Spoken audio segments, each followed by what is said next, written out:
L'investissement immobilier, on en parle souvent sous l'angle du rendement, du montage juridique ou du financement, mais rarement sous l'angle de l'efficience. Comment faire plus avec moins? Comment enchaîner les projets locatifs sans y laisser toute son énergie ni sacrifier sa vie perso?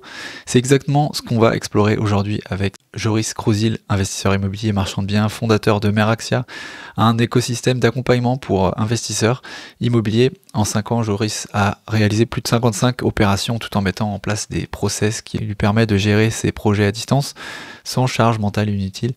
Dans cet épisode, on décortique les leviers qu'il utilise pour gagner du temps, ses filtres d'analyse pour faire une offre en 24 heures, sa méthode de gestion de projet empruntée à l'industrie pétrolière, comment il automatise la mise en location avec des vidéos et des process, sa stratégie de financement aussi, d'anticipation bancaire et de storytelling emprunteur, et son approche patrimoniale long terme sans renier les coûts de marchand bien rentables qu'il fait en passant.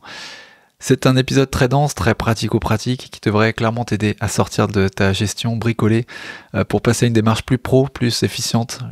C'est clair, que tu sois encore salarié ou déjà à ton compte. Et pour t'aider à calculer rapidement et facilement la rentabilité d'un projet locatif, Joris t'offre pour cet épisode un calculateur que tu peux télécharger gratuitement sur la page de l'épisode, sur le lien investisseur avec un s40.com/246, comme l'épisode du jour. Allez, sur ce, on part au cœur de l'efficience. Prends des notes. Bonne écoute. Salut Joris, bienvenue chez les investisseurs 4.0. Salut Paco, écoute, merci pour l'invitation. De rien, ça fait un moment que je te suis, je regarde ce que tu fais et je crois que toi et moi on est un peu sur la même vibe finalement, de bosser, d'essayer d'optimiser les choses dans l'investissement de manière générale. Et c'est pour ça que c'est un peu le thème que je voulais voir avec toi, justement sur le domaine de l'efficience, c'est un peu ton ton mot clé. Donc je suis très content de pouvoir aborder ce thème-là avec toi. Est-ce que tu peux te présenter pour les gens peut-être qui ont jamais entendu parler de Joris? Oui, complètement. Donc Joris, je suis toulousain, j'ai 35 ans. Un peu multicasquette, j'ai trois casquettes aujourd'hui. Je suis d'un côté investisseur immobilier sur la partie locative. Je suis également marchand de biens, donc je fais l'achat-revente de biens immobiliers. Et également, depuis maintenant 3 ans, j'ai fondé donc Meraxia, qui est un écosystème complet de formation, accompagnement sur l'investissement immobilier. Ton parcours aujourd'hui, enfin, dans l'immobilier, est-ce que, comment tu es arrivé en fait à investir dans l'immobilier de base en fait? Alors, de base, je suis ingénieur chimiste. J'ai vécu au Brésil, du coup également, sur les premières années de mon salariat. Et en revenant en France à peu près sur 2017-2018, j'ai commencé à m'intéresser à l'investissement immobilier sur une vision un peu long terme. Et moi, j'avais la chance d'avoir mon père, enfin mes parents, mais surtout mon père qui avait fait quelques achats immobiliers, qui s'était intéressé à l'immobilier, donc qui a déjà un pied à l'intérieur. Et donc, naturellement, je me suis dit, pourquoi pas, ça peut être intéressant. Donc, on a commencé ensemble quand j'étais à l'étranger, puis quand je suis revenu en France. Et petit à petit, de 2018 à 2022, on a enchaîné un peu les projets immobiliers. On est arrivé à quasiment 35 biens sur les 3 premières années. Et aujourd'hui, depuis 2022, du coup, j'ai quitté le salariat et je continue entre 3 et 4 projets par an, à la fois investissement immobilier locatif et à la fois marchand de biens. Tu t'étais destiné à l'investissement de manière générale ou tu avais déjà une carrière toi sinon qui était prévue? Comment t'en arrives? Non, à la base, moi, je gérais des projets pétroliers. Donc, j'avais tout le côté aspect financier et planning des projets. Donc, j'avais ce côté un petit peu organisation, gestion multi-projets. Je connaissais rien du tout à l'immobilier, ça m'était jamais venu forcément à l'esprit. Mais ça a été à un moment donné dans le salariat où j'ai ressenti un certain plafond de verre où le fait de se dire, en fait, mon temps, l'énergie que j'y passe n'est pas forcément rémunérée à la bonne hauteur. Et j'ai commencé à chercher d'autres solutions. L'immobilier était, on va dire, un peu la voie facile, sachant que mon père connaissait un petit peu avait fait quelques achats de son côté. Et donc on a démarré, j'avais un petit peu d'épargne de côté, je me suis dit, tiens, on va aller investir dans l'IMO. Et j'ai fait pendant les 3 premières années, en parallèle du salariat, j'ai continué mon taf, donc j'essaie de réduire au maximum le temps, d'optimiser mes pauses déj le midi et mes transports le matin et le soir. Et donc j'ai commencé des petits studios, puis ça a pris un peu plus, petits immeubles, et au fur et à mesure monter sur des projets de plus en plus gros. Donc t'as démarré, toi, t'étais déjà à l'étranger, c'est ça? T'étais en poste au Brésil? Exactement. Alors, quand j'ai vraiment démarré, j'étais en poste au Nigeria, parce que j'ai fait donc 3 ans au Brésil de 2012 à 2015. Puis 2016, j'étais au Nigeria, donc on a fait un premier projet quand j'étais au Nigeria, donc depuis l'étranger. Et après, on a vraiment accéléré quand je suis revenu en France, où je me suis dit, OK, l'immobilier, ça me paraît intéressant. Je vais mettre toutes les chances de mon côté, donc j'arrête l'expatriation. Je reste en France pendant 2-3 ans. Et au bout de 3 ans, je vois ce que ça donne. Est-ce que ça fonctionne? Est-ce que ça reste juste du revenu passif et je continue salariat à côté? Et en fait, au bout de 3 ans, on a beaucoup développé, donc ça m'a permis de pouvoir lever le pied sur la partie salariat et derrière de pouvoir faire des activités entrepreneuriales, marchand bien, qui me plaisaient plus. Tu pouvais pas juste justement avec peut-être les techniques dont on va parler, en fait justement cette méthodologie un peu, cette approche de d'investir en étant salarié. Qu'est-ce qui t'a fait dire que vraiment je vais mettre 100% de mon temps là-dessus, parce que tu aurais pu aussi te dire bah finalement j'ai créé un bon système qui me permet de faire ça à côté de façon efficace. J'aurais pu, sauf que arrivé donc courant fin 2021, début 2022, je cumulais du coup le côté salariat, où c'est vrai que je faisais un petit peu l'impasse sur certaines choses, donc ça me permettait de libérer un peu de temps quand même pour l'immobilier. Et j'étais dans une phase immobilier où on avait des projets aussi bien en mise en location, d'autres en travaux, d'autres en cours de financement, parce qu'on avait vraiment accumulé rapidement. Et à côté de ça, commencer la partie un petit peu entrepreneuriat, où des amis d'amis ou des gens que j'avais rencontrés sur des events m'avaient demandé de les accompagner un petit peu, etc. Et je sentais qu'il y avait un besoin de ce côté-là. J'avais envie d'aller remplir, parce que j'ai toujours eu le côté de transmission et de pouvoir accompagner des personnes. Et je me suis dit, j'aurais pu cumuler ou me mettre un peu à mi-temps ou lever un petit peu le pied, tu vois, à 80% sur la partie salariat. Mais je me suis dit, sur la partie entrepreneuriat, si je me mets pas à 100%, c'était vraiment un début d'activité, je partais de zéro et je connaissais rien, je risque d'être frustré en me disant, ah, j'ai pas essayé vraiment, je me suis pas donné les moyens peut-être de réussir. Et donc, à la base, je me suis dit, je teste 1 an, je quitte le salariat, je teste 1 an. Et si au bout d'1 an, je me rends compte que ça fonctionne pas, ou ça me plaît pas, ou finalement, ouais, j'y trouve pas ce que je suis venu chercher. Bon, je sais qu'avec le poste, les diplômes que j'avais, j'aurais pu revenir sur la partie salariat. Et au final, en fait, le fait d'avoir vraiment libéré du temps, c'était surtout pour la partie développer la partie entrepreneuriat et de quitter le salariat à ce moment-là. Ouais, ok, ouais, tu t'es épanoui sur le truc de base de pouvoir transmettre les choses. Est-ce que tu peux nous amener justement sur les découvertes que tu as fait toi dans ce système de essayer de, j'imagine que c'est, tu me dis si je me trompe, mais de créer le maximum d'impact avec le minimum de temps un petit peu qui est imparti pour avancer. Quelles sont les choses que tu as mis en place et qui t'ont permis justement d'être plus efficace? Ce qui m'a permis, c'est les premières choses, on va dire, si on décortique un petit peu, ça va être la notion de 80-20.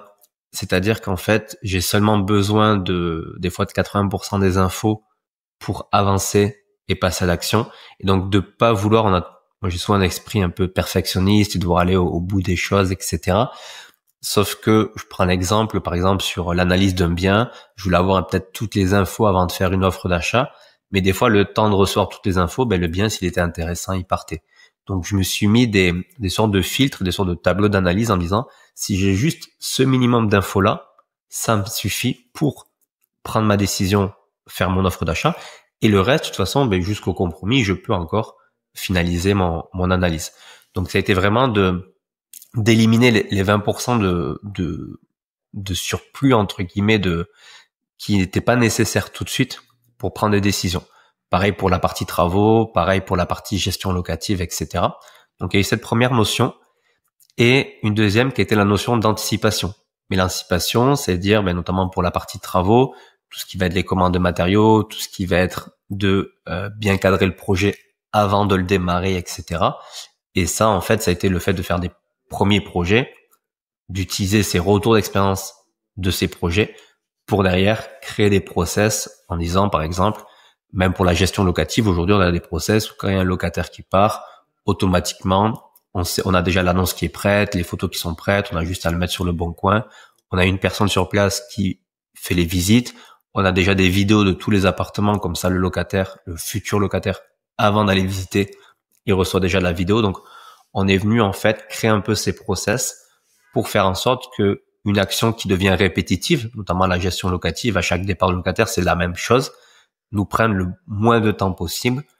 Et ensuite, dans ce temps-là, la partie délégation, derrière, de dire, moi, je délègue beaucoup tout ce qui est sur le terrain, parce qu'en fait, mon objectif, c'est vraiment de pouvoir tout gérer, les biens, les projets, depuis n'importe où dans le monde avec le téléphone.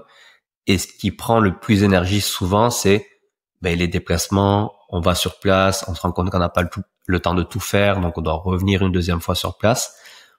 Alors oui, la délégation au début, ça coûte un peu d'argent, donc on voit souvent le coût initial, mais en fait, derrière, le retour sur investissement, parce que on s'est pas déplacé, on a pris du temps pour faire autre chose. Du coup, à la place peut-être chercher un nouveau projet, mais en fait, sur une vision plutôt moyen terme, à 3 mois, 6 mois, on est gagnant là-dessus. Ça, tu t'en es rendu compte du coup en faisant, j'imagine, ou est-ce que c'est ton expérience gestion de projet dans le pétrolier qui t'a donné ça? C'est un peu des deux. C'est sûr qu'on l'a pas mis en place pour les premiers projets, puisque c'est quelque chose que je connaissais pas, donc j'ai avancé, puis on a fait un peu les erreurs de démarrage. Mais par contre, rapidement, ce qui m'a permis de rapidement les mettre en place, ça a été vraiment l'expérience dans les projets de gestion de projets pétroliers, je gérais des projets entre 500 millions et 3 milliards, donc c'est des très très gros projets dans lesquels il faut absolument synthétiser l'information, avoir une vue d'ensemble rapide. Et je prenais un exemple, c'est que tous les 3 mois, je devais faire un rapport financier qui en fait au bout d'un mois, c'était le même. Donc au début, il va me prendre 3 heures à récupérer les infos, à le mettre en place. Il faut qu'au bout de quelques mois, il me prenne pas 3 heures, mais peut-être qu'une heure et quart. Et ensuite, je sais que tous les mois, j'ai des automatisations, des process qui me disent, voilà, je sais où je récupère l'info, je sais où je la mets. Presque, en fait, les process, c'est un peu une notice IKEA pour un enfant de 3 ans. J'ai pas besoin de comprendre. Je sais que je prends à droite, je prends à gauche, je mets dans tel fichier, je fais comme ça, et ça me sort le résultat que je viens chercher. Ouais. C'était une sorte d'activité de gestion contrôle de gestion, responsable de contrôle de gestion, c'est ça que tu avais à l'époque? J'avais responsable financier, donc partie budgétaire financier du projet, et une partie gestion des plannings. Donc en fait, en gros, il fallait que je fasse en sorte que le projet reste dans les temps et dans le budget qui avait été défini initialement. Et alors justement, rentrons dans le cœur du sujet. Peut-être, ce qui serait intéressant, peut-être tu me dis, mais ça pourrait être d'essayer de passer les étapes d'un projet d'investissement tel que toi tu petit à petit appris à l'améliorer, à l'optimiser, de la recherche du bien à la mise en location, enfin toutes les étapes de A à Z. Et peut-être que tu nous dises justement quels sont les process que tu as mis en place ou les choses qui permettent de gagner du temps sur chacune de ces étapes. Ouais, carrément. Alors sur la partie recherche, c'est de se dire déjà, je dois savoir en amont ce que je recherche. Hyper important. Si j'ai pas un peu de stratégie ou quoi, je vais partir dans tous les sens. Donc déjà, focus, cadrer au début et se dire, par exemple, je recherchais peut-être un T2 ou peut-être un immeuble et tel budget. Ça, c'est le plus important. Le secteur, hyper important aussi parce que je vois des fois des personnes qui cherchent des biens, par exemple, à 10% de rentabilité, mais ils vont aller chercher dans des secteurs qui en valent 6 ou 7. C'est bête, mais en fait, on ne trouvera jamais. Donc, nous, le but, c'est de trouver rapidement des projets. Donc, on va d'abord analyser la rentabilité d'un secteur pour être sûr que quand on va aller chercher des biens dans ce secteur-là, ça soit aligné avec la rentabilité que nous, on a décidé pour notre projet. Une fois qu'on a ça, c'est de se dire, souvent, on voit les annonces Le Bon Coin, on appelle les agents IMO pour savoir, avoir les infos, etc. On va visiter. Une fois qu'on a visité, on repose les chiffres et on fait l'offre. Ça, c'était avant. Aujourd'hui, ce qu'on fait, c'est que j'ai l'annonce Le Bon Coin. Normalement, j'ai déjà les infos principales, les surfaces à peu près des appartements, j'ai quelques photos, j'ai les loyers, etc. J'ai la localisation. On a un fichier où il y a 4-5 cases à remplir, juste le prix d'achat. Nous, on peut estimer le montant des travaux à peu près avec les photos, une première estimation. On a la taxe foncière, on a les loyers qu'on peut avoir. Avec ça, déjà, on voit si le bien il correspond à la rentabilité qu'on recherche et surtout, travaux compris, est-ce qu'il n'est pas trop au-dessus du prix du marché? Le prix du marché, on regarde combien se vendent des appartements rénovés dans le secteur. À partir de là, en fait, c'est un filtre d'analyse financière. C'est-à-dire que si le financier, il est pas bon, il est trop déconnant, etc., j'essaie même pas d'appeler l'agent immobilier parce qu'en fait, si le bien il est 40% au-dessus du marché, il n'y a pas besoin d'appeler l'agent immobilier. Par contre, donc on fait sorte de filtre. En fait, moi, c'est un peu une méthode par filtre ou par entonnoir, c'est-à-dire qu'on vient éliminer les biens où ça sert à rien de dépenser du temps et de l'énergie. Et ensuite, sur les biens qui restent, là, on appelle agent immobilier, on va poser un peu les questions de pourquoi le vendeur il vend, depuis quand, s'il y a des points techniques qu'on n'a pas vus, etc. Et ça nous dit, OK, le financier, il est bon, le technique, d'après ce que nous dit l'agent immobilier, il est bon aussi. Donc, pour moi, c'est un go. Mais c'est un go, en fait, on a déjà notre prix d'achat. Parce que on connaît notre marché, on sait à peu près estimer les travaux et on a nos surfaces, etc. Et donc là, aujourd'hui, moi, ce que je fais, c'est que je fais déjà l'offre d'achat. Surtout s'il y a besoin de négocier un peu. Pourquoi? Parce que s'il y a besoin de négocier peut-être de 20, 30 000 euros, j'envoie à l'agent IMO. Si directement on sait que le vendeur il est complètement fermé, je vais pas me déplacer pour rien. Et là, par contre, si je sais qu'il est ouvert, là, je vais pouvoir aller me déplacer. Et même aujourd'hui, pour pousser le process encore plus loin, je me déplace plus. J'envoie une équipe d'artisans sur place. Parce qu'en fait, ma visite, elle me sert à quoi? À confirmer mon estimation de travaux. Je suis pas expert travaux, hein, donc je vais y aller avec un artisan, donc autant que l'artisan il y aille. Et vérifier l'environnement. Donc quand c'est la première fois, on va vérifier l'environnement. Quand on connaît un petit peu le secteur au bout d'un moment, l'environnement, on le connaît. Donc en fait, la visite, elle me sert normalement juste à vérifier l'estimation de travaux. Donc là, moi, personnellement, j'ai pas besoin de me déplacer. J'envoie une équipe d'artisans qui, lui, va me faire une estimation à plus ou moins 10% des travaux pour conforter le prix auquel j'ai fait l'offre d'achat. Et à partir de ce moment-là, je confirme l'offre d'achat ou je renégocie si finalement il y avait beaucoup plus de travaux que prévu initialement. Donc voilà, ça c'est pour la partie, on va dire vraiment acquisition, gagner du temps sur l'acquisition. Est-ce que sur l'offre que tu fais, tu parlais d'un des filtres qui était de savoir si le vendeur, contexte vendeur, il est ouvert ou non à la négociation? Est-ce que ça veut dire que systématiquement tu vas sur des prix qui sont en dessous d'un prix affiché, ou est-ce que tu regardes même pas ça, tu juste voilà, tu vois, est-ce que si la marge d'erreur entre le prix affiché et le prix où toi tu l'achèterais, elle est tellement grosse, tu y vas pas? Est-ce qu'il y a un filtre aussi là-dessus? Ouais, il y a un filtre sur des projets trop complexes où en fait c'est des très grands appartements, il faudrait diviser, où il y a énormément de rénovation, par exemple de très gros travaux. Ça, j'élimine parce que je préfère faire des projets plus simples et en faire beaucoup plus que de faire des projets trop complexes et en faire qu'un seul par an. Ça me permet d'aller plus vite en termes de création de patrimoine. Et après, le deuxième, c'est vraiment si je sens que c'est très très cher. Souvent, c'est très très cher quand c'est rénové. Quand les biens sont un peu déjà rénovés, un peu propres, surtout sur les immeubles, ben, le vendeur, il va essayer de vendre un peu à la rentabilité ou de vendre vraiment très cher. Et là, soit vraiment, j'y vais pas parce que c'est vraiment trop dessus. Et encore, des fois, au pire, j'appelle l'agent immobilier et je vois un peu si l'agent immobilier, si c'est que le vendeur est ouvert ou pas à la négociation. On est donc sur une recherche pour le moment donc on market. Tu fais pas de off forcément. Alors, exactement. Pour l'instant, c'est l'on market. Ça, c'est le process on market comme ça que la plupart des personnes peuvent utiliser dès demain. Aujourd'hui, depuis 3 ans, je ne cherche plus de biens immobiliers. Je n'ai pas ouvert le bon coin à part pour les élèves qu'on accompagne depuis 3 ans. On fonctionne beaucoup par off-market. Pourquoi? Parce qu'aujourd'hui, le off-market me permet, avec l'expertise, de pouvoir être réactif. C'est-à-dire que beaucoup de personnes disent, OK, je vais contacter les agents immobiliers, je veux du off-market. Pour moi, le vrai off-market, c'est l'agent immo qui t'appelle et te dit, écoute, juriste, t'as 1 heure, c'est à tel endroit, il y a ça. T'as 1 heure, sinon, au bout d'1 heure, je vais le publier ou je l'envoie à quelqu'un d'autre. Donc, il faut avoir le bon réseau, mais surtout, bien connaître son secteur et être capable d'avoir l'expertise pour dégainer une offre en 1 heure. Donc, aujourd'hui, sur les derniers projets que j'ai faits, c'est quasiment que du off-market où des agents m'ont contacté pour m'apporter des biens. Ça, moi, j'aime bien le développer dans des secteurs où je connais le prix de marché, je sais combien ça va se louer, donc des secteurs où je suis un peu expert du secteur. Comme ça, je sais que, parce que si l'agent immo m'appelle et qu'en fait, je suis pas capable de décider 1 fois, 2 fois, 3 fois, après, il appelle plus. Donc, on se fait griller. Par contre, dans les secteurs où j'ai pas mal d'immeubles, où j'ai pas mal investi, que je connais par cœur, là, je sais que du coup, je peux être très réactif là-dessus. D'accord. Et le truc, c'est au moins d'envoyer une offre pour être crédible auprès de l'agent. Il a visité, il a envoyé une offre, il a été au bout, quoi. Exactement. Ouais. Toujours, de toute façon, moi, ce que je dis, c'est que, sauf si gros problème technique, on se rend compte qu'il y a une insalubrité ou qu'il y a de l'amiante sur la toiture, qu'on a changé la toiture, vraiment très gros problème technique, un no-go technique. Si c'est que du financier ou des petites choses techniques, absolument faire une offre. On a passé du temps, de l'énergie, on s'est déplacé en plus. Il faut faire une offre. Ouais.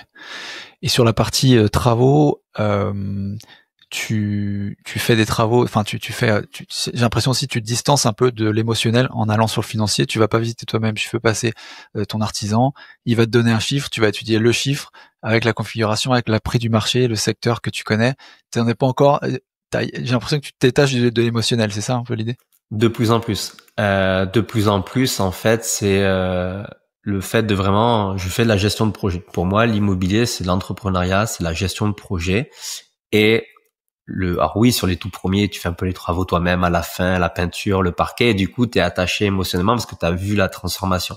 Sur les derniers, je n'ai même pas vu les appartements rénovés. C'est l'artisan qui a donné les clés au locataire. Donc, aujourd'hui, c'est un peu le process qu'on a sur la partie notamment de travaux. C'est qu'on va vraiment, première estimation, moi à distance, avec quelques photos, avec des tableaux, des petits tableaux un peu d'estimation pour voir à plus ou moins 15% combien je suis. Deuxième étape, l'artisan va sur place. Je demande pas de devis parce que je veux pas qu'il mette une semaine à les sortir. Je veux qu'il me mette en 24 heures, il faut que j'ai une réponse. Donc, je lui demande de confirmer une estimation et surtout de me parler de la structure. Parce que sur les photos, c'est des choses qu'on ne voit pas sur les immeubles. Donc, vraiment la structure. Et après, une fois que le compromis il est signé, là, et même quasiment le financement est quasiment accepté, là, je repasse avec l'artisan pour avoir un devis un peu plus détaillé. Et là, c'est le point vraiment hyper important qu'on a changé depuis un an à peu près. On démarre pas tant qu'on n'est pas sûr à 100% d'avoir tout validé sur le devis. Parce qu'au début, on se dit, OK, ouais, on fera peut-être des modifs plus tard, on verra pendant les travaux. Et là, en termes de gestion de projet, c'est le pire parce que tu es dans le rush à prendre une décision rapidement, etc. Donc là, on préfère démarrer 2 semaines, 3 semaines plus tard. Alors des fois, on se dit, ouais, mais tu vas perdre de l'argent pendant 2 semaines, 3 semaines. Oui, sur le court terme, mais sur le moyen terme, pendant les travaux, ça va me coûter moins cher parce que pas de prise de décision dans le rush. Et en plus, en termes de charge mentale, une fois que l'artisan, il a son devis qui est validé, il sait où il doit mettre ses prises, il sait où il doit mettre la cuisine, l'évier, le lavabo, etc. Normalement, il avance, il a même pas besoin de me poser des questions et il m'envoie des photos. Donc voilà. Donc juste après le financement, pendant le financement en train d'être validé, on demande un devis détaillé on sépare la pose du matériel, hyper important, et je veux toutes les quantités, donc les mètres carrés par exemple pour les sols, les peintures, et les prix unitaires. Comme ça, quand c'est une nouvelle entreprise que je connais pas forcément, ben je sais moi comparer si c'est cher ou pas avec les prix unitaires. Je sais que faire de la peinture, c'est peut-être entre 15 et 25 euros du mètre carré. Je sais combien va être la pose de parquet. On commence à connaître ces chiffres-là. Et donc, rapidement, avec un devis, je sais rapidement voir s'il est cher ou pas cher sur certaines lignes et ce qui peut me permettre de négocier si besoin derrière. On est donc après la période de compromis, donc le temps que tu perds entre guillemets, c'est le temps avant que tu réitères, en tout cas chez le notaire. Donc, t'as pas encore déboursé, on va dire ton prêt. Tu fais tes recherches, tes analyses. Et à ce moment-là, il y a quand même, puisque tu as fait une offre basée sur une estimation de 24 heures, tu as encore un petit peu d'espace pour les surprises. Donc, j'imagine que c'est là où tu vas peut-être avoir plus de visu sur la marge, sur la marge, sur la rentabilité de ton bien. À ce niveau-là, parce que si le devis si le devis de l'artisan est bien éloigné de l'estime qu'il t'a fait auparavant, qu'est-ce que tu fais, tu vois? Ouais, exactement. En fait, pour les entreprises d'artisans avec qui j'ai l'habitude de travailler, je me contente de ce devis-là de 24 heures, puisque je sais qu'après, on a l'habitude de travailler ensemble et que le devis qui va me sortir plus tard, il va être aligné avec celui-ci à plus ou moins 5-10%.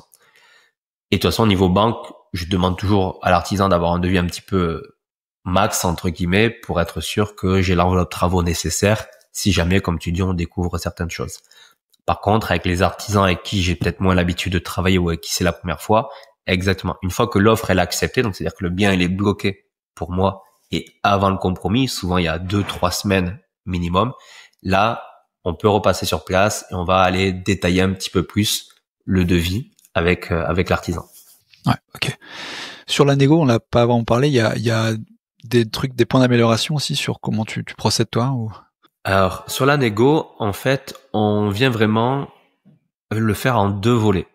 Le premier volet, c'est le prix de marché. C'est-à-dire que pour moi, c'est même pas de la négociation, c'est ce que j'appelle revenir au prix. C'est-à-dire que le vendeur, il a mis un prix. Derrière, on a une estimation de travaux et on a un prix de marché. Donc, le but, c'est de ne jamais acheter au-dessus du prix de marché. Donc là, c'est la négociation que j'appelle financière. C'est-à-dire que, par exemple, on a 300 000 euros d'achat, 100 000 euros de travaux, donc ça fait 400 000 au total. Et en fait, le bien, il vaut que 350 une fois rénové. Bon, c'est-à-dire qu'initialement, le vendeur, il a mis 50 000 euros trop cher. Donc, j'ai une première négociation de 50 000 euros. Mais là, je viens l'expliquer exactement comme je l'ai fait là. J'ai dit, voilà, tu vends 300, il y a 100 de travaux, et regarde, autour de chez toi, ça s'est vendu, par exemple, 2000 euros du mètre carré. Donc, 2000 euros du mètre carré, ça fait plutôt 350 que 400. Donc ça, c'est factuel. Et la personne, quand elle lit ça, elle doit se dire, oui, il a raison, c'est concret, c'est des chiffres. Et la deuxième négociation, c'est dire, est-ce qu'il y a des contraintes techniques sur le bien? Donc les contraintes techniques, ça va être par exemple, c'est déjà loué à des locataires un petit peu cassos. C'est déjà loué avec des prix qui sont très bas par rapport au marché. Peut-être qu'il y a des lots qui sont pas cadastrés dans un immeuble qui n'a pas été divisé officiellement. Toutes ces choses-là, en fait, un peu techniques, qui fait que moi, derrière, quand je vais acheter, je vais passer du temps, de l'énergie à solutionner ces problèmes, ça vaut de l'argent. Et donc, souvent, on a une technique, chez nous, c'est qu'on va faire la technique des 2 offres.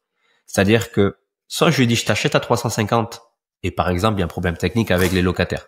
Et toi, tu t'arranges pour reloger les locataires. Donc, quand j'achète, il n'y a plus personne dans l'immeuble. Ou, je considère, par exemple, que le fait de garder le locataire, moi, ça va me coûter 15 000 euros de gérer, de l'énergie, etc. Ou sinon, écoute, tu t'occupes pas des locataires, mais au lieu d'acheter 350, j'achète 335. Et en fait, tu laisses ça à dispo au vendeur. Donc le vendeur, il a les 2 offres sous les yeux et il choisit celle qu'il veut. Et ça, c'est une tournure psychologique parce que le vendeur, il a l'impression de choisir et d'être en position de force. Toi, de ton côté, les 2 offres, en fait, t'es content avec les 2 offres puisque tu sais que dans les deux cas, tu obtiens ce que tu veux comme résultat. Ouais, souvent, j'ai l'impression dans cette technique, c'est une très, très bonne technique. Et souvent, le vendeur, il regarde quand même le prix de vente et il préfère le prix le plus élevé. Donc, il va te laisser aller incorporer le coût des emmerdements qui pour lui peut-être sont énormes, tu vois, déloger quelqu'un alors que pour toi, c'est pas beaucoup. C'est ça. En fait, souvent, soit ça va être le prix ou en fait, des fois, ça va être de dire il a pas envie de gérer les problèmes techniques, donc il te laisse les problèmes techniques. Sur l'analyse même, tu vois, prix au mètre carré pour les gens qui veulent aller plus loin. Toi, quand tu regardes, tu disais ta fameuse maison à 350, tu regardes les ventes d'EVF qui sont réalisées avec des qualités de prestations équivalentes, même si tu peux juste savoir l'adresse, faire un Google Maps pour voir l'aspect extérieur du building, tu peux pas savoir si dedans c'est rénové, pas rénové, etc. Comment tu benchmark? Ouais, là c'est pas évident. Souvent les gens regardent Se Loger, DVF, etc. Moi j'élimine ça parce que comme tu dis, t'as pas l'état. Tu ne sais pas, en fait, t'as un prix au mètre carré, mais tu sais pas si c'est rénové, à rénover, etc. Et par exemple, Se Loger, c'est une moyenne de tout ce qui est en vente et donc t'as un peu de tout. Nous, de notre côté, ce qu'on fait, c'est qu'on va regarder, par exemple, si l'immeuble, il y a majoritairement des T2, on va aller regarder en ce moment sur Le Bon Coin ou n'importe quel site, des T2 en vente dans le secteur, dans la ville, dans le secteur, rénové. On va vraiment faire cette analyse, donc on va peut-être prendre 10, 15 en fonction de la taille de la ville, appartements qui ont à peu près la même typologie de surface, parce qu'on sait qu'un studio, entre un studio et un T4, on n'a pas les mêmes prix au mètre carré, à peu près la même typologie de surface, qui sont en vente actuellement rénovées. Et ça, c'est quelque chose qui est pour moi le plus précis possible, puisque du coup, comme tu dis, ce sera rénové. Donc moi, mon bien, une fois rénové, je sais qu'à peu près à plus ou moins 5%, je peux le vendre à ce prix au mètre carré. Avec le biais que c'est un prix affiché, donc c'est pas le prix vendu, mais enfin une petite marge de 5-10, c'est ouais, tu comptes ça, plus peut-être que toi tu auras des meilleures prestations, peut-être qu'il est un peu mieux situé dans la rue. Donc comme il y a plein de petits paramètres qui viennent, comme tu dis, jouer à plus ou moins 5-10%, il y en a qui peuvent se compenser. Et là on est vraiment sur un côté où il faut que je fasse une offre d'achat dans les 24 heures. Donc du coup, je peux pas aussi non plus passer beaucoup de temps.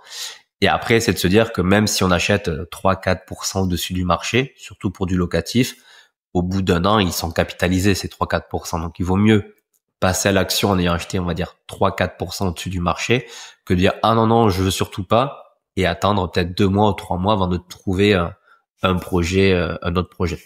Ouais, carrément. Sur le financement, est-ce que tu as des hacks un petit peu pour trouver du financement là?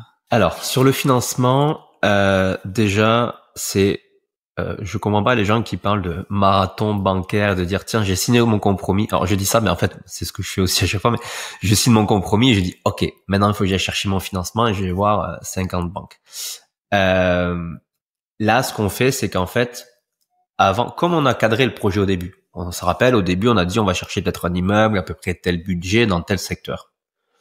Mais du coup, rien ne m'empêche de commencer à faire une première démarche bancaire en allant les voir, en leur disant, écoutez, j'ai un projet, c'est à peu près un immeuble entre 250 et 350, il y aura à peu près 8-9 de rentabilité. Donc, le banquier peut même presque poser des chiffres un petit peu fictifs pour l'instant.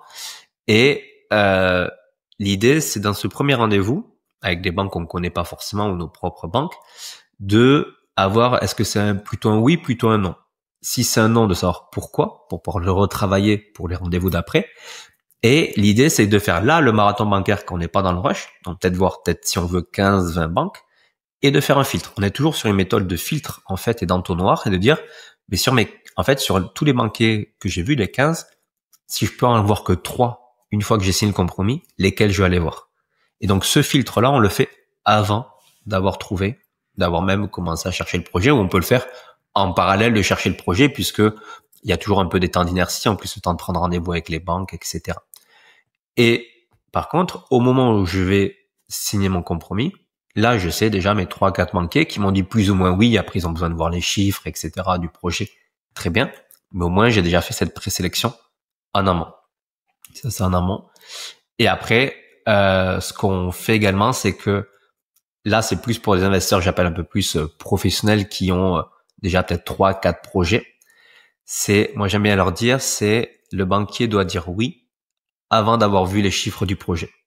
En fait, pourquoi? Parce que il faut comprendre que quand on devient un peu professionnel, donc on va aller chercher des financements qui sont en dehors des 35% du HCSF, le banquier, si les chiffres sont à peu près bons, donc on est investisseur, donc on sait que les chiffres sont à peu près bons, il n'y a pas de souci. Mais en fait, le banquier, il va comprendre que le loyer que tu mets, il est vrai uniquement si tu arrives à louer. Et comme là, ton endettement perso ne suffit plus à couvrir une mensualité que si jamais le bien n'était pas loué, en fait, lui, le banquier, ce qu'il va aller regarder maintenant, c'est le porteur de projet. Et c'est ce qu'on essaie d'expliquer aux personnes, c'est leur dire, il faut qu'ils disent oui, donc c'est-à-dire qu'en fait, il faut dire, écoute, là, moi, je sais que peu importe le projet, Joris va être capable de pouvoir le gérer. Parce que il a déjà de l'expérience sur d'autres projets, parce que, par exemple, c'est comme si j'avais fait déjà des projets à 200 000 euros et que j'ai amené maintenant un projet à 800 000. Même si les chiffres sont bons, le banquier va se dire, ouais, mais attends, Joris, est-ce que tu as les épaules de le gérer? Il y a 400 000 euros de travaux, mais t'as fait que 50 000 euros de travaux au maximum sur tes autres projets. Ok, ouais, mais regarde, je gère des projets pétroliers, je sais déjà faire ça, etc. Donc en fait, c'est chaque personne de sa propre expertise perso et immobilière sur les projets précédents, d'amener en fait la confiance en vous-même finalement que le banquier doit avoir. Et une fois que ce qu'on fait, c'est que dans la présentation, on se présente nous et on présente tous les projets qu'on a réalisés et on vient mettre en avant, par exemple, que les loyers remboursent rapidement, facilement la mensualité, que tout est loué avec des garanties loyers impayés, que ça se reloue facilement, etc. Et moi, j'aime bien aussi amener le côté marge hypothécaire, c'est-à-dire regardez tout ce que ça vaut aujourd'hui par rapport à ce qui me reste à rembourser de capital sur les projets. Et l'idée, c'est qu'arrivé à ce moment-là, le banquier se dise, OK, j'ai même pas encore vu le projet ou les chiffres, mais je sais qu'à peu près si les loyers couvrent les mensualités, le projet va pouvoir être géré correctement. Et ça fait vraiment une différence de pouvoir en fait faire plusieurs projets parce que ça dépend que de la personne qui présente. Ouais, donc tu décales vraiment le discours, la conversation vers le profil emprunteur plutôt que le profil même du projet. Contrario, qui pourrait être très bon, mais si toi t'as pas en fait assez de track record ou d'historique de l'avoir géré, ça sera plus compliqué.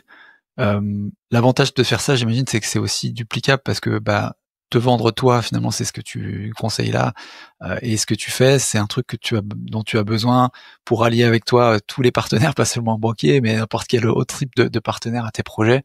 Donc c'est vrai que plus tu le fais aussi, j'imagine qu'il y a l'effet aussi d'entraînement, de plus je fais, mieux je suis à me pitcher moi et à engager les gens à vouloir travailler avec moi, indépendamment de ce que je vais leur présenter sur le bureau. Là, c'est un peu ça, j'ai l'impression. Ouais. C'est exactement ça en fait. C'est vraiment de se dire la personne un peu comme qui veut être mon associé. Tu vois, tu te pitches toi en fait le pourquoi tu fais de l'immobilier. Nous vraiment on fait du storytelling en fait dans les présentations bancaires. Pourquoi je fais de l'immo, pourquoi j'ai fait tel type de projet. Je sais que la ville il y a ça qui se fait dans la ville, donc elle va prendre de la valeur. Donc en fait toute l'analyse qu'on a faite en amont de la ville, du secteur, on va l'utiliser et lui dire ben regardez voilà j'ai fait un projet avec X de travaux. Maintenant j'ai un petit peu plus, mais pas beaucoup plus.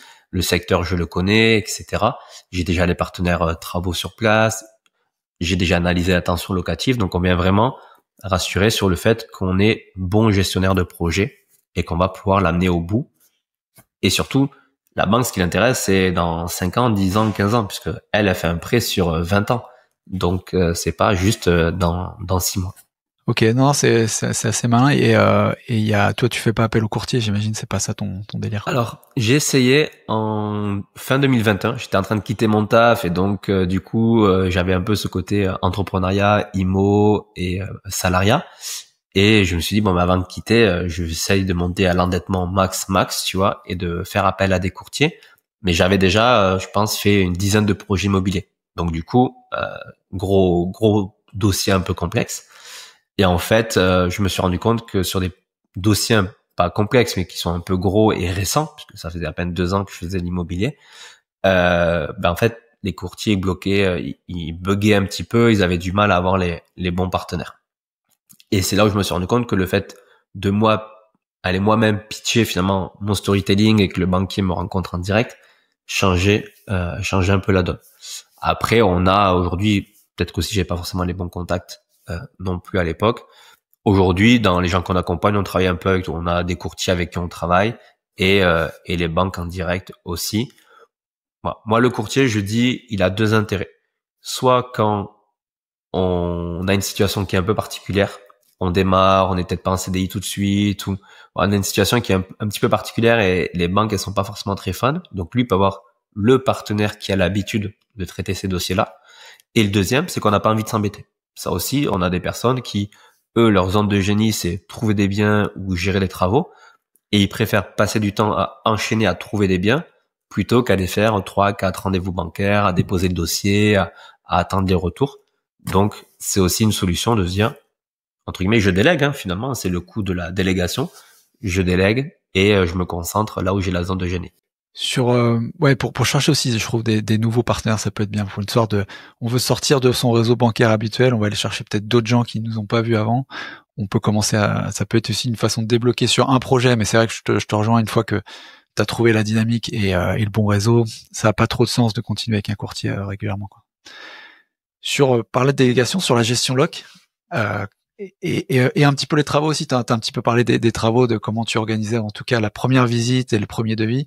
Mais comment en fait sur ces deux aspects qui sont là où en fait les gens, j'imagine, se disent c'est là où je vais avoir le moins de facilité à pouvoir, qui sont les plus chronophages et les plus à risque. Comment tu gères ces deux aspects?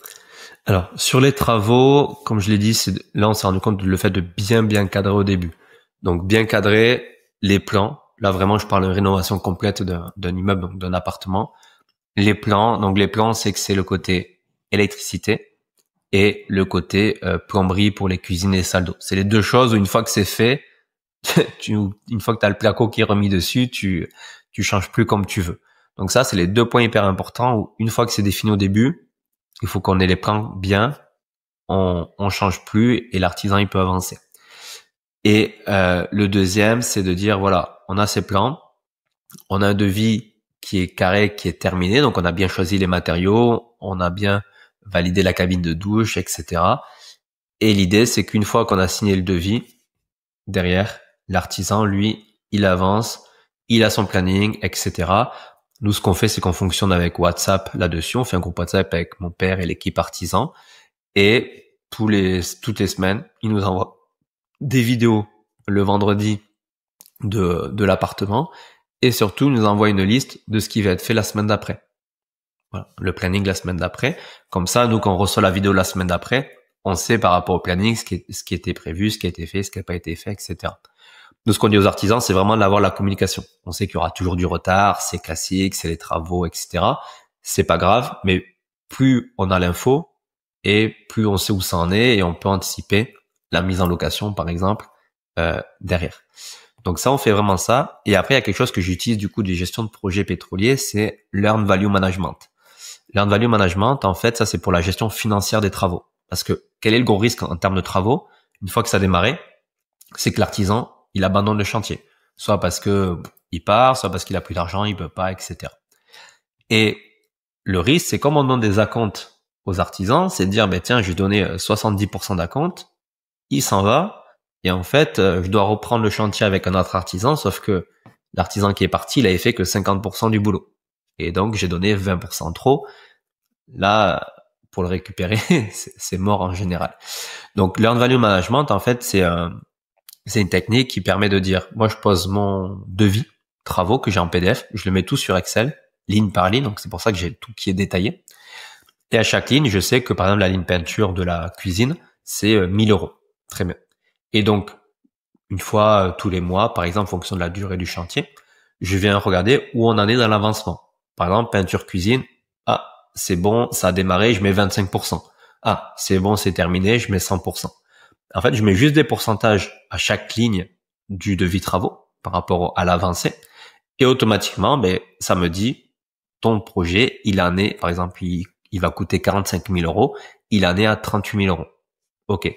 Moi, combien j'ai payé l'artisan? J'ai payé que 35. C'est bon. Je sais que je peux le payer 3 000 de plus. J'ai pas payé plus que le travail qu'il a effectué. Et ce qui me permet que si demain, il arrête ou quoi, ben, si je dois reprendre le chantier, ça va me coûter peut-être 7 000 entre les 38 et les 45. Et du coup, j'ai pas payé plus que ce qui était prévu initialement. Le fait de pas avoir de pression financière sur la gestion de chantier de travaux, c'est ce qui permet de prendre les bonnes décisions aussi et de pas être en stress derrière. Donc ça, c'est sur la partie travaux. Et après, est-ce qu'il y a des choses qu'on fait? Non, vidéo, voilà. Gestion max à distance. Après, on fait comprendre qu'aussi que c'est une relation commune. C'est vrai qu'aussi le fait de pouvoir avoir plusieurs projets, mais ça engage aussi un peu plus l'artisan parce que s'il fait n'importe quoi sur le projet 1, tu le reprends plus après. Voilà, il aura pas les projets d'après. Donc, on essaie vraiment, comme tu disais tout à l'heure sur le storytelling, de l'amener avec nous sur dans la vision sur les différents projets qu'on va faire dans le secteur et lui dire, mais presque, tu peux avoir 6 mois, 1 an de projet, 1 an de travaux de chiffre d'affaires juste avec nous. Plus, on connaît d'autres investisseurs dans le secteur, donc si ça se passe bien, je peux te mettre en relation avec d'autres investisseurs, etc. Et on va faire comprendre que il est vraiment une part entière du projet de l'immobilier. Donc, ouais. Et sur la gestion locative, pour que ça soit scalable, comment tu procèdes? T'as 35 lots aujourd'hui dans ton parc, hein, c'est ça? 55. Alors on a fait 55 achats et il nous en reste une trentaine en gestion loc aujourd'hui. J'avais essayé de déléguer à des agences en me disant bon, au bout d'un moment, je fais un package de groupe, tu vois, et ça va me déléguer toute cette gestion, puisque c'est vrai qu'une fois, ce qu'on dit peu sur les réseaux sociaux, c'est que ce qui est le plus chronophage finalement dans l'investissement immobilier, c'est sur du moyen long terme, c'est la gestion loc et surtout les entrées et les sorties.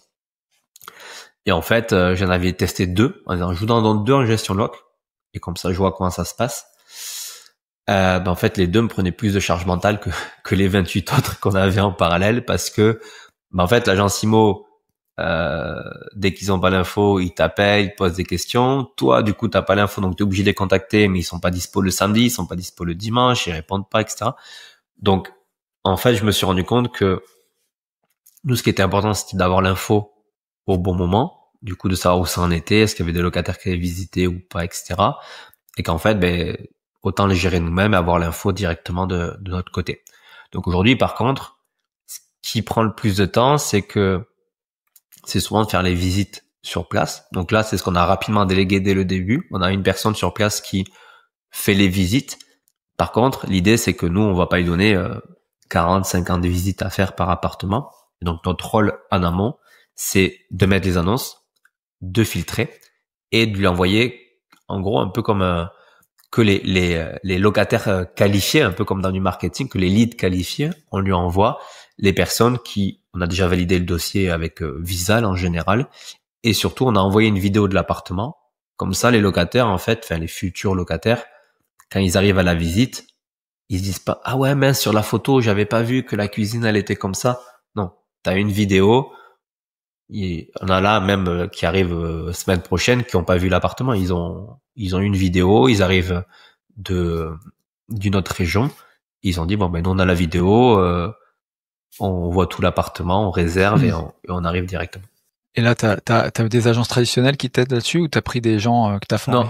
Non. Au début, on essayait de faire avec des agences traditionnelles, de voir s'ils pouvaient le faire, etc. Il y en a très peu, s'ils n'ont pas la gestion loc derrière, ils font pas trop que la mise en location. Donc là, derrière, nous, ce qu'on fait, c'est qu'on a l'annonce qui est pré-rédigée, etc. dans les différents sites. On publie. On fait les filtres juste des locataires. Et après, on a un groupe WhatsApp avec la personne qui est sur place. On dit, voilà, il y a tel locataire. Voici son numéro de téléphone. Et après, vous débrouillez. C'est vous qui regardez les rendez-vous, etc. Et toi, dans les 3 cas de visite, tu me dis celui avec qui tu as le meilleur feeling et on valide ce dossier-là. Et après, c'est elle qui fait l'état des lieux, qui fait signer le bail, qui fait l'état des lieux d'entrée, etc. sur place.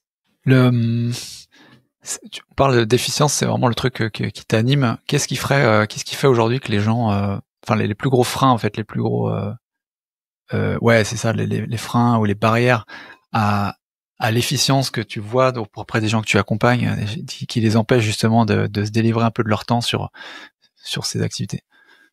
Le premier, c'est le côté organisation. Et le côté priorité. Je te donne un exemple d'un couple qu'on a accompagné. Ils avaient déjà 8 appartements, donc 8 projets, certains en courte durée, certains en longue durée, etc. Et là, ils voulaient passer sur l'immeuble. Très bien. Sauf qu'ils sont salariés à côté, ils sont jeunes parents, etc. Donc pas forcément évident. Et du coup, l'exercice qu'on a fait, c'est que pendant un mois et demi, ils ont listé toutes les tâches qu'ils faisaient sur le projet immobilier. En fait, on a une application qui s'appelle Toggle. Tu peux marquer ce que tu fais, ça traque le temps, etc. Et l'idée, c'est de dire, en fait, dans tout ça que vous faites, qu'est-ce qui est réellement important? Qu'est-ce qui peut être délégué? Qu'est-ce qui peut être automatisé? Et pour d'abord, en fait, réduire la charge mentale que vous avez au quotidien sur ça, pour en libérer, pour pouvoir partir sur des nouveaux projets. En fait, sur des niveaux que j'appelle qui passent d'un niveau intermédiaire à un niveau avancé, donc qui ont déjà 3, 4, 5 projets qui veulent vraiment aller accélérer. Il y a ce côté, en fait, gestion du temps, gestion des priorités, parce que souvent on va, comme on dit, si demain je te laisse 3 heures pour faire quelque chose, tu vas prendre ces 3 heures-là pour faire quelque chose. Je crois que c'est la loi de Parkinson. Donc du coup, on va vraiment venir optimiser déjà ce qu'ils sont en train de faire actuellement pour libérer du temps, de l'énergie, de la charge mentale, pour pouvoir aller cumuler d'autres projets. Ça, c'est le premier point. Le deuxième, c'est de comprendre que dans un investissement immobilier, il y a beaucoup d'inertie. Tu le disais tout à l'heure, une fois que j'ai mon offre d'achat qui est signée, le temps que le notaire récupère les docs, rédige le compromis, etc., il y a 3 semaines, voire 1 mois. Mais en fait, 3 semaines, 1 mois, pourquoi t'es pas déjà en train de trouver le deuxième immeuble? Et souvent, on se dit, ouais, mais la banque. Non, c'est pas grave. Une fois que tu as trouvé, tu peux échelonner les temps parce que tu peux faire traîner un peu s'il y a besoin, tu peux faire accélérer certains. En fait, il y a beaucoup de temps caché, de temps mort, en fait, que j'appelle dans un investissement immobilier. Pareil, une fois que tu as déposé tes dossiers à la banque, tu as 1 mois, 1 mois et demi, le temps d'avoir des allers-retours. Et toi, ton action, c'est juste des fois de relancer la banque, d'envoyer un mail, de renvoyer un document. Mais si tu es dans une phase où tu dis, je veux investir dans l'IMO, ben en fait, continue de faire des recherches, continue de développer le réseau pour avoir du off-market, etc. Et souvent, les gens, en fait, une fois qu'ils ont trouvé un projet, presque, ils restent monoprojet. Ils s'arrêtent, ils disent, j'attends presque de finir les travaux de celui-ci pour partir sur celui d'après. Alors oui, tout dépend des objectifs de chacun, Mais si on a vraiment une volonté d'accélérer, mais autant faire. Et là, je prends un exemple d'Émilie et Axel qu'on accompagne. Ils avaient 3-4 biens. Mais en fait, là, ils sont sur le 4e immeuble en 5 mois. Parce qu'ils ont fait un premier immeuble. Pendant qu'ils cherchaient le financement, ils ont trouvé le deuxième. Ils ont eu le financement du premier. Ils ont signé le compromis du deuxième. Ils ont trouvé le troisième. Et en fait, on fonctionne par marche comme ça. Là, ils en sont 2 premiers, les offres acceptées. Enfin, ils ont signé, ils ont récupéré les clés. Le troisième, c'est en cours de financement. Et le 4e, ils vont signer le compromis. Et du coup, en échelonnant un petit peu comme ça permet vraiment de pouvoir faire du multi-projet. Et c'est ça un peu l'efficience dans tout, c'est se dire dans mon temps au quotidien, qu'est-ce que je fais qui est vraiment prioritaire et qui l'est pas? Et aussi, est-ce qu'il n'y a pas des temps cachés que je pourrais mieux utiliser?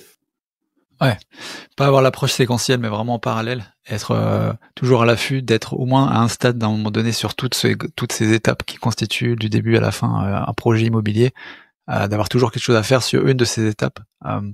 C'est il y a quand même quand on t'écoute, enfin on s'imagine qu'on peut les arbres montent jusqu'au ciel. Voilà, tu vois 3-4 projets immo pour des salariés notamment qui travaillent, qui sont pas pros de l'immobilier, qui font du locatif. Alors il y a tu peux avec les techniques dont tu nous as parlé, dépasser l'endettement, mais il y a un moment donné quand même où ça coince. Quand est-ce que ça coince? Est-ce que, est-ce que pour toi ça on peut vraiment, parce qu'à t'écouter, on peut faire 4-5 projets par an pendant 10 ans, tu vois? Ouais, ouais. Je pense que oui, les deux points bloquants que je vois, c'est aujourd'hui c'est l'épargne. Il n'y a pas photo. Aujourd'hui, surtout quand on va sur du financement pro HSF, la banque elle va demander entre 5 et 10% d'apport. Au début plutôt proche du 10 et après quelques projets plutôt proche du 5. Donc là, c'est sûr que si tu mets 15 000, 15 000, 15 000, 15 000, ça va aller vite. Donc là, c'est pour ça dans la stratégie, on réfléchit vraiment à l'anticipation, c'est-à-dire ok, si je veux faire plusieurs projets, est-ce que l'épargne va être un des facteurs limitants? Oui, non, et si oui, à quel moment? C'est peut-être au 3e, au 4e projet. Et donc là, peut-être déjà anticiper, trouver une personne dans son entourage qui a un peu d'épargne, qui n'a pas forcément la vocation à lui-même faire de l'immobilier, mais se dit cette épargne elle dort sur un compte bancaire, pourquoi pas m'associer avec par exemple avec Joris et être à peut-être 15-20% de la société, quelque chose qui permettrait de faire travailler l'épargne par exemple. Donc anticiper ce côté épargne, puis après des fois avec un peu de différé sur les premiers projets, etc. Et puis avec le cash flow, on peut reconstituer aussi l'épargne sur les premiers projets pour financer le 4e ou le 5e. Ça aujourd'hui, moi quand j'ai démarré, on avait 110% très facilement, donc c'est vrai que on pouvait enchaîner plus facilement. Le deuxième, c'est que aujourd'hui, comme tu le dis, avec les bons dossiers, le bon speech, les bonnes banques, on peut dépasser l'endettement sans souci. Très bien. La chose qui va bloquer, c'est l'encours total au sein d'une même agence. Moi, c'est ce qui m'est arrivé j'ai fait les 8 premiers projets avec la même banque. On a fait avec un Crédit Agricole, une petite agence en plus. Et quand on arrive au 9e en courant 2021, là, ils ont dit, OK, vous êtes bien, mais là, on commence, nous, un peu à saturer. Le risque qu'on a sur votre tête, il est trop élevé. Allez voir ailleurs. Et là, tu arrives dans une nouvelle agence que tu connais pas, enfin, une nouvelle banque qui te connaît pas. Tu lui amènes un dossier avec déjà 8 projets immobiliers, hyper gros. En fait, ils ont la flemme de monter le dossier. Donc, moi, là, le conseil que je donne, c'est pour des personnes qui sont dans une phase d'accélération, de commencer à mettre des graines dans au moins 2 voire 3 banques au départ. Au moins 2 banques avant le 4e projet. Globalement, c'est un peu le conseil qui permettra que même s'il y a une banque qui est top, qui a les meilleures conditions, etc., mais à un moment donné, elle va bloquer, c'est sûr, on le sait. Peut-être que c'est à 500 000, peut-être que c'est à 1 million, peut-être que c'est à 1,5 million. Elle va bloquer. Mais au moins, on a déjà des billes dans une autre banque avec un dossier qui est déjà fait. Donc, on est déjà client chez eux. Ils nous connaissent. Et donc, si on doit revenir les voir au bout de 1 an et demi, c'est beaucoup plus facile que si on n'était pas client encore chez eux. Je reviens quand tu évoquais de l'association pour trouver par exemple de la love money sur des projets locatifs en marchand, je trouve que c'est assez adéquat. Sur du locatif plus compliqué, à mon sens. Enfin, quel est l'intérêt, si tu veux, par exemple, typiquement, je suis à mon top d'endettement, je vais m'associer avec un cousin. Alors certes, lui, ça va le mettre le pied à l'étrier. Bon, nous, on va pouvoir faire le projet ensemble, mais pour le coup, ce dont je vais pouvoir bénéficier. Enfin, on va se mettre, je sais pas, en SCI, j'imagine, on va créer une société, on va investir dedans, ça sera purement patrimonial, il y aura pas forcément de cash flow, de choses à récupérer. Comment tu vois dans la stratégie, tu vois, le fait de s'associer sur de locatif? Pour qui? Pour l'investisseur ou pour celui qui prête l'argent? Pour celui qui prête, je vois l'intérêt, c'est que ça dort pas dans du compte, c'est mal rémunéré, mais pour celle qui va chercher l'argent pour faire le projet, tu vois. Alors, en fait, là, c'est que par exemple, je te prends un exemple. J'ai pris l'exemple d'un projet, parce que j'ai les chiffres en tête. Un projet que tu achètes à 100 000 euros. 100 000 euros aujourd'hui, qui fait pas de cash flow, donc autofinancement. Très bien. À une vision à 10 ans, il te reste que 57 000 euros à rembourser et il en vaut 163. Ok. Donc, en fait, c'est un peu cette vision-là que j'ai sur l'investissement immobilier, même général. C'est ok, le cash flow, c'est l'argent court terme qu'on a, etc. Mais moi, je me rends compte maintenant de mes 5-6 ans d'investissement immobilier que le plus gros, si demain je revends tout et je dis ok, j'ai gagné X euros grâce à l'immobilier, combien vient du cash flow, combien vient du remboursement du crédit et combien vient de la valorisation. Et en fait, moi, j'ai 50% qui vient de la valorisation, 30% qui vient du capital et 20% qui vient du cash flow. Donc là, par contre, le fait d'aller faire ces projets avec une autre personne qu'on pourrait pas faire nous-mêmes parce qu'on n'a plus d'épargne, par exemple, c'est de lever de la dette. Et sur l'instant T, comme tu dis, peut-être pendant 1 an, 2 ans, 3 ans, ça va pas rapporter grand-chose. Par contre, il y a une vision 5 ans, 10 ans, c'est exponentiel parce que on va aller chercher des secteurs qui vont prendre de la valeur, qui sont en train de se développer. Il y a des choses qui arrivent et plus le remboursement de capital qui lui est naturel sur le projet et le dire si je peux lever presque 1 million de plus, 1 million de plus à une vocation à 5 ans, 10 ans, ça se rembourse, ça fait peut-être 200 ou 300 000 euros gagnés à une vision 5 ans, 10 ans. Parce que tu vas chercher à horizon 10 ans sur la réserve hypothécaire du bien que tu avais pris, ou est-ce que tu penses arbitrage et on recycle? C'est quoi Moi, j'ai une vision de 7 ans de détention de l'investissement immobilier. 7 ans, c'est pas mal. Et comme tu le dis, en fait, un projet IMO, là, ce projet IMO de 100 000 euros qu'on a vu, au bout de 10 ans, il y a une marge hypothécaire, comme tu dis, qui s'est créée de à peu près 100 000 euros. Et là, tu dis, c'est dommage de l'avoir immobilisé sur ce projet-là. Donc, soit arbitrage, soit, comme tu dis, si tu veux refaire des investissements et si les banques te suivent là-dessus, de faire des sortes de prêts hypothécaires où on vient récupérer ta réserve que tu as. Souvent, on vient récupérer peut-être 50% de la réserve et on peut te reprêter de l'argent à partir de ça.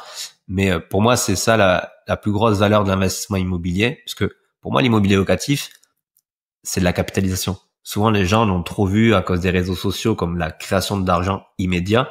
Pour moi, c'est vraiment une création d'argent à une vision 5-10 ans. Donc, j'aime bien le 7 ans. À 7 ans, parce qu'on vient vraiment capitaliser, prendre de la valeur. Et là, pourquoi pas dire je revends et je fais de l'exponentiel. Surtout les premiers projets, c'est pas les plus rentables, c'est pas les mieux parce que on démarre, on a fait quelques petites erreurs. Donc, des fois, à 5 ans, 6 ans, on revend, on récupère peut-être 40, 50 000 euros. Et là, ces 50 000 euros, on peut peut-être aller lever là 500 000 euros. Plus intéressant parce qu'on a un meilleur réseau, une meilleure expertise. Et on peut là faire un gros levier. Ouais. Non, je partage aussi cet avis. Je crois que le locatif est un peu mal aimé en ce moment parce que tout le monde est un peu arrivé sur l'achat-revente. L'attrait du gain, pas facile, mais carrément d'accord avec toi. Justement, c'est le moment d'y retourner, je pense, parce que pas sur les mêmes types de biens. On oublie les cash flows, les trucs coloc, LCD à gogo. Par contre, c'est vrai que c'est super puissant et aller plus sur du patrimonial, c'est ce qui paye vraiment le plus à terme, quoi. Le fait d'être sur des rentabilités rentabilité dit risque. De toute façon, c'est comme dans tout, bourse, crypto, immobilier, plus t'as de renta, plus t'as de risque. Ça, il faut juste qu'on reprenne ce qui est la base. Et donc, moins il y a de risque, moins souvent il y a de gestion en termes de temps, en termes d'énergie. Et on a tous 24 heures dans une journée. Donc, moi, des fois, je leur dis, je préfère avoir un bien avoir 3 biens à 9% qu'un seul à 12%. Parce qu'en fait, mes 3 biens, ils vont plus capitaliser. Alors, sur l'instant T, j'aurais peut-être moins. Mais en fait, sur une vision de 3 ans, 4 ans, j'aurais beaucoup plus capitalisé parce que j'aurais plus de patrimoine, de dette, et j'aurais aussi plus pris en valeur sur les biens.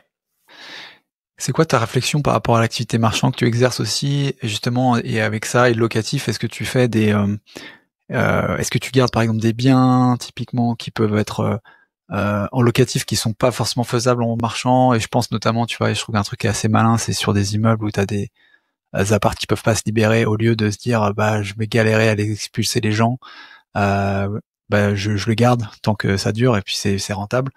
C'est quoi ta réflexion entre les deux activités? Moi, c'est beaucoup à l'opportunité. Moi, je suis le marchand flemmard, c'est-à-dire que je fais le marchand où je fais zéro travaux, je prends un bien et là, le dernier, on a juste pris un immeuble, on l'a revendu directement sans rien faire, où on va juste vendre en mise en copropriété appart par appart. On achète en volume, on vend en petits lots. Et, euh, et aujourd'hui, c'est vrai que dans les projets qui sont amenés, ça va être surtout des immeubles. Je pourrais, comme tu dis, finalement, ces projets de marchand, je pourrais les prendre aussi en locatif. Mais là, sur le locatif, je pense que j'ai un peu atteint un peu une certaine limite de me dire, c'est tout bête, hein, ceux qui vont écouter vont se dire, bon, il se prend pour qui, mais aller gagner 1 000 € par mois de plus, quand je pourrais gagner 50 000 € ou 100 000 € sur la même OP en 4 mois, ben, pour l'instant, je préfère aller faire ça. Je pense que je suis passé dans une phase aujourd'hui où je préfère aller faire du marchand parce que je peux, avec le réseau et l'expertise que j'ai, faire des projets qui sont sans risque. Hein. J'achète un immeuble, je le revends à la découpe quelques semaines après, pour peut-être refaire beaucoup de trésorerie et peut-être pendant 2-3 ans. Et à 2-3 ans, cette trésorerie-là, la réinvestir sur des plus gros projets, peut-être des immeubles plutôt entre 500 000 et 1 million, plutôt que d'avoir 3-4 immeubles à 200-250 000, peut-être en avoir plutôt 3-4 à 400 000, 500 000, un peu plus gros, comme tu dis, un peu plus patrimoniaux, euh, et, euh, et remplacer les petits immeubles du début par des immeubles un petit peu plus gros, où là c'est pareil, la gestion locative est aussi plus simple parce que tu as beaucoup plus de lots au même endroit et c'est plus simple à gérer.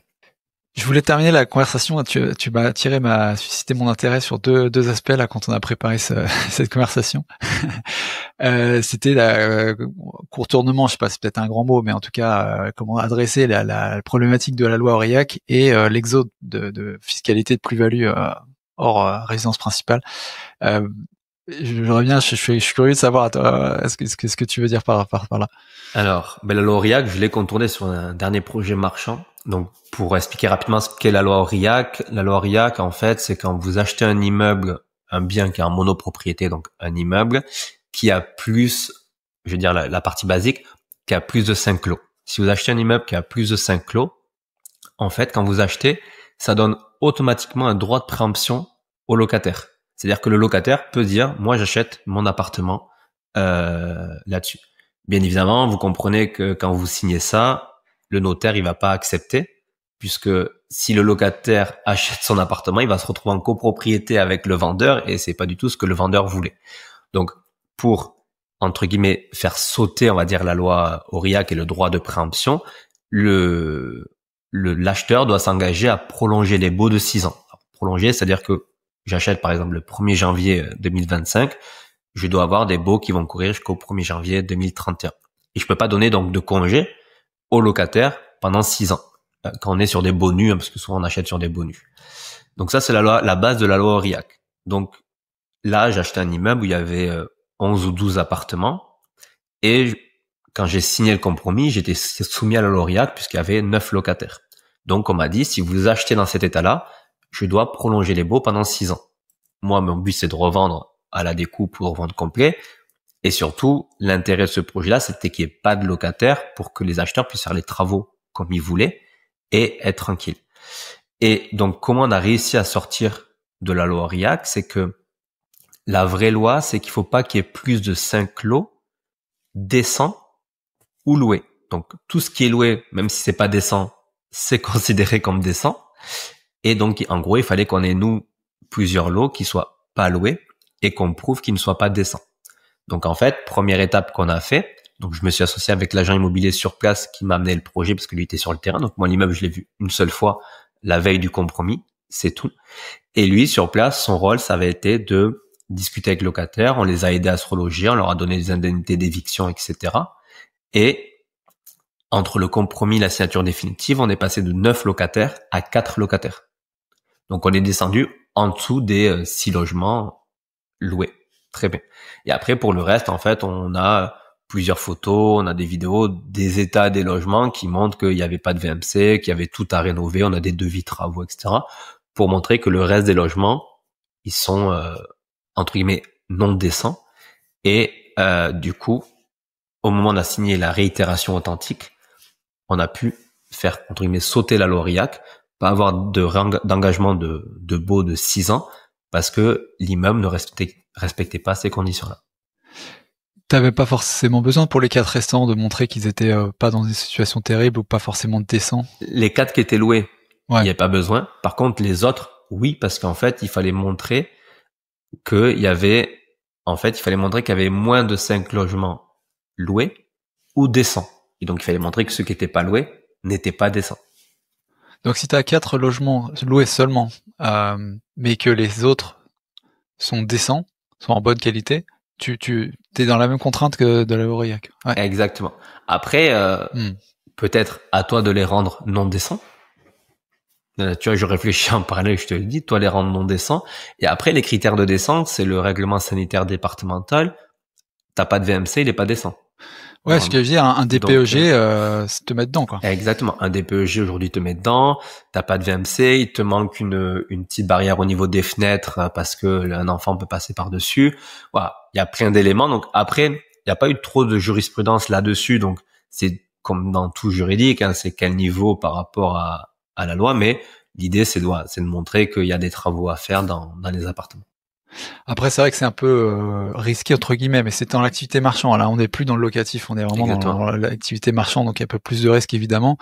Quand tu signes l'offre ou voir le compromis, t'as pas encore solutionné le truc vraiment, mais tu as commencé à parler au locataire, tu t'es rendu compte que ça pouvait être faisable. Ouais, exactement. Ça a été vraiment le gros du projet, et c'est pour ça que j'ai dit à l'agent immobilier, je dis ok, je le prends. Mais comme moi, je suis pas sur place, je suis à 3 heures de route et que je connais ce type de locataire, il faut être avec eux pour les accompagner, pour les rassurer, les aider à trouver les logements, etc.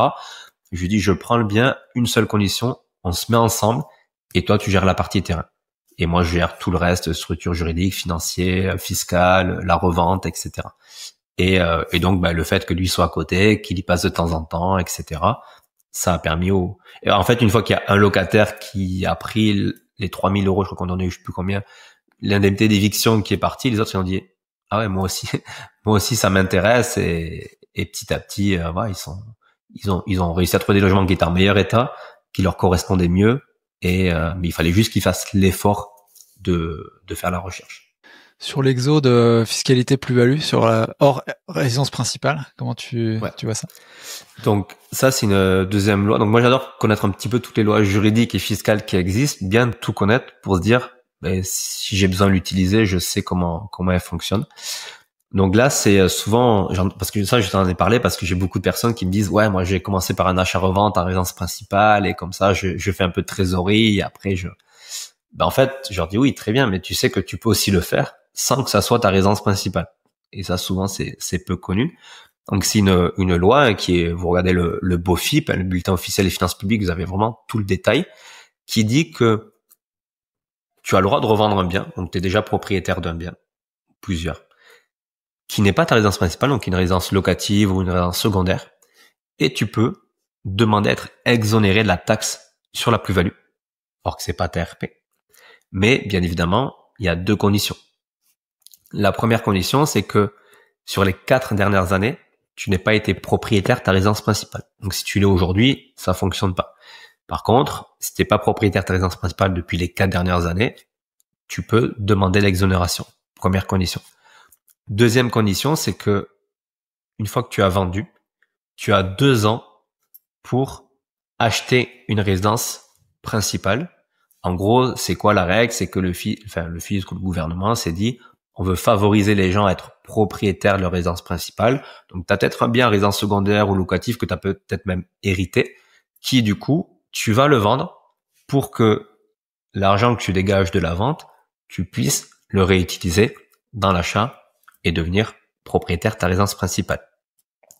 Sauf que souvent, c'est mal interprété parce que, par exemple, je prends un exemple d'un bien, j'achète 200 000 euros, ça me coûte au total 200 000 euros, je le revends 250, donc j'ai gagné 50 000 euros dessus, je suis exonéré de la plus-value puisque je fais la demande, Et on pense que, en fait, c'est l'argent de ces 50 000 euros qu'il faut réinjecter dans l'achat de la résidence principale en mode je mets un apport dans l'achat de la résidence principale. Pas du tout. Les 50 000 euros, vous pouvez les garder sur votre compte bancaire, il n'y a aucun souci. La vraie règle, c'est que j'ai vendu 250 et c'est le remploi du prix de cession. Donc le prix de cession, c'est 250 et j'ai 2 ans pour acheter ma résidence principale qui va valoir 250. C'est-à-dire, ça peut être achat, frais notaires, plus travaux. Ça peut être un terrain, plus une construction de maison. Il n'y a pas de souci. Il faut que le coût total du projet de ma résidence principale soit au moins équivalent au prix duquel j'ai vendu la résidence locative, par exemple. Et tu dis que là où c'est mal interprété, c'est que les gens vont sur d'autres types de projets qui sont à 50 000 en termes d'apport, alors qu'en fait, ils peuvent mettre 0 apport, si on va dire. Ouais, en fait, souvent, exactement. Souvent, ils se disent, OK, je fais ça, mais en fait, ça me sert à rien parce que je récupère 50 000 d'un côté et dans les 2 ans, je dois les immobiliser en trésor sur un apport. Et donc, moi, j'ai fait ce projet-là, j'ai acheté 100, j'ai fait 100 de travaux, donc ça m'a coûté 200. J'ai revendu 300. Donc, du coup, j'ai fait 100 000 de plus-value. Et à côté de ça, c'est là où je me suis posé la question. Je me suis dit, mais ça m'embête de remobiliser ces 100 000 euros. Et en fait, non. Donc, on a vu avec avocat, enfin, j'ai vu avec des experts là-dessus. Hein. En plus dans le BOFIP, on m'a même envoyé un courrier qui avait été envoyé au gouvernement pour être sûr de la règle. Et ils ont dit, non, c'est bien. Tu achètes une résidence principale qui va te coûter 300 000 et les 100 000, si la banque te demande 10 000 euros d'apport, tu mets 10 000 euros d'apport, mais le reste, tu le gardes pour toi. Si on suivait ça à la lettre, on aurait envie de se dire bon, on va l'exercer sur un des biens les plus importants en termes de valeur. Tu vois, je vais propriétaire un immeuble à 600 000, je vais avoir une grosse plus-value, donc grosse fiscalité à être exonéré, et ensuite derrière ma RP, elle va peut-être pas me coûter la moitié. Mais si on entend quand même, il faut que le valeur de ce que tu achètes derrière en RP soit au minimum à 600 000, on est d'accord? Alors, exactement. Après, c'est une histoire de prorata. C'est-à-dire que si tu vends 600, t'achètes 300, tu seras exonéré de 50%. Ouais, c'est pas du 0 au 100%. Oui, okay. C'est te dire, voilà, si ton bien que t'achètes, il est moins cher que ce que t'as vendu, c'est une histoire de prorata sur ça. Ça roule. Et tu parlais d'une anecdote aussi de plus-value que tu as économisé en changeant la serrure d'une porte d'entrée. C'est quoi ça? Et là, c'est sur du coup le projet de marchand où on a sorti la loi Aurillac. Du coup, c'est ce qu'on a fait. En fait, on a acheté le bien à peu près 250 000 euros en donnant les indemnités d'éviction aux locataires. Et le vrai cœur de la plus-value, ça a été déjà moi d'avoir eu le projet complètement off-market par mon réseau. Le deuxième, ça a été de dire, on sort de la Lauriac, donc on permet à l'acheteur qui va acheter de pouvoir faire les travaux et surtout pouvoir faire aussi partir plus facilement les autres locataires puisqu'il n'est pas engagé pendant 6 ans. Et en fait, on a acheté un mercredi. Le mercredi après-midi, on a fait changer la serrure de la porte d'entrée juste pour sécuriser l'immeuble, etc. Et le mercredi d'après, on a vendu 400 000 euros l'immeuble en un bloc. Ok. Parce que tu avais sécurisé, mais parce que tu avais négocié plutôt que tu avais sécurisé. Ouais, en fait, il y a eu plusieurs vagues. C'était de l'avoir bien eu en off initialement, donc d'où l'intérêt de pouvoir se positionner rapidement. Et après, c'était surtout le côté de la Lauriac, d'être sorti de la Lauriac pendant le compromis. Le compromis, il a duré quand même 8 mois, notre compromis de notre côté, pour vraiment reloger le locataire et être sûr qu'on soit tranquille.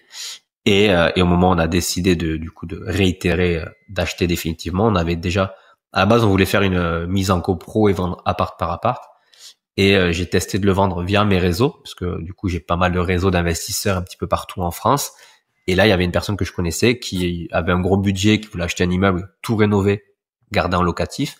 En plus, la personne, elle achète 400, elle fait 400 travaux, et ça vaut au moins 900, 950 derrière. Donc, elle peut encore même refaire de la plus-value derrière.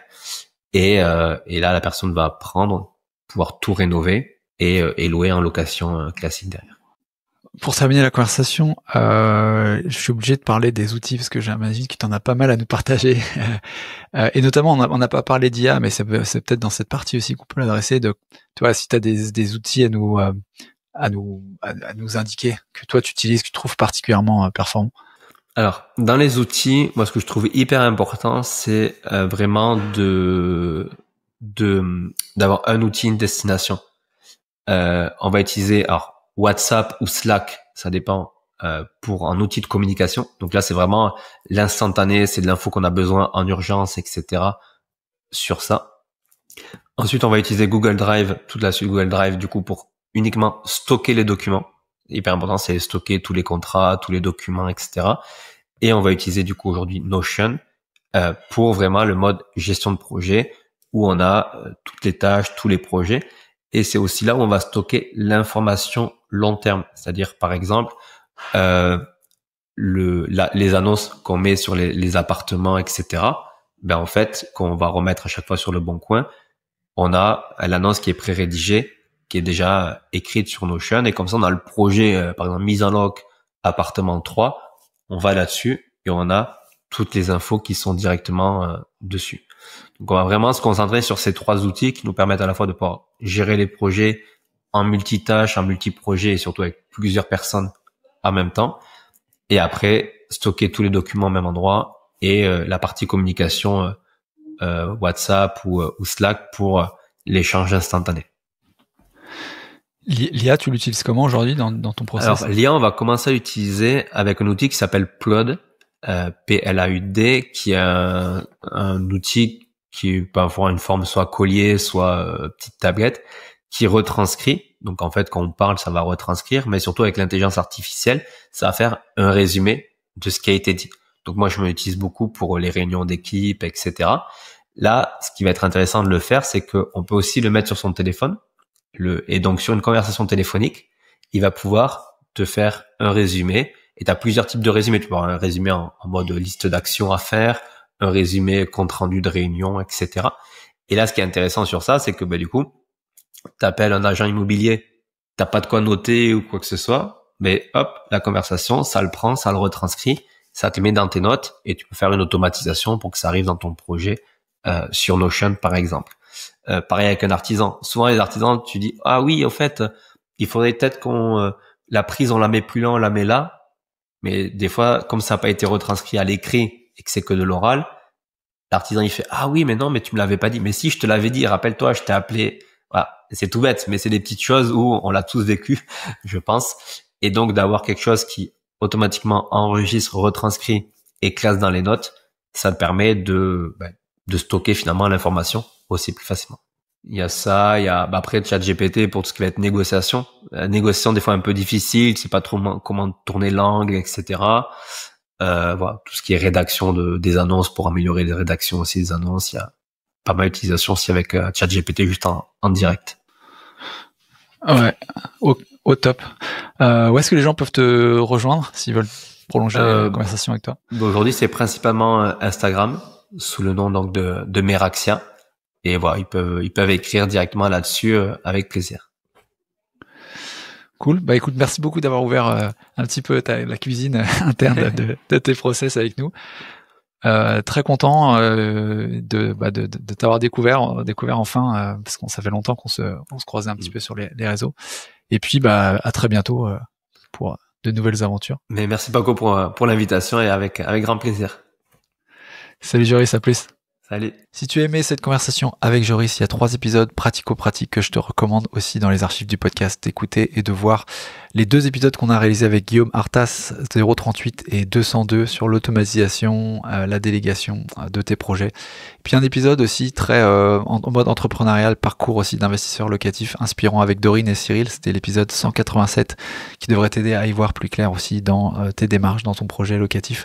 Bon courage, bonne découverte à toi et à bientôt.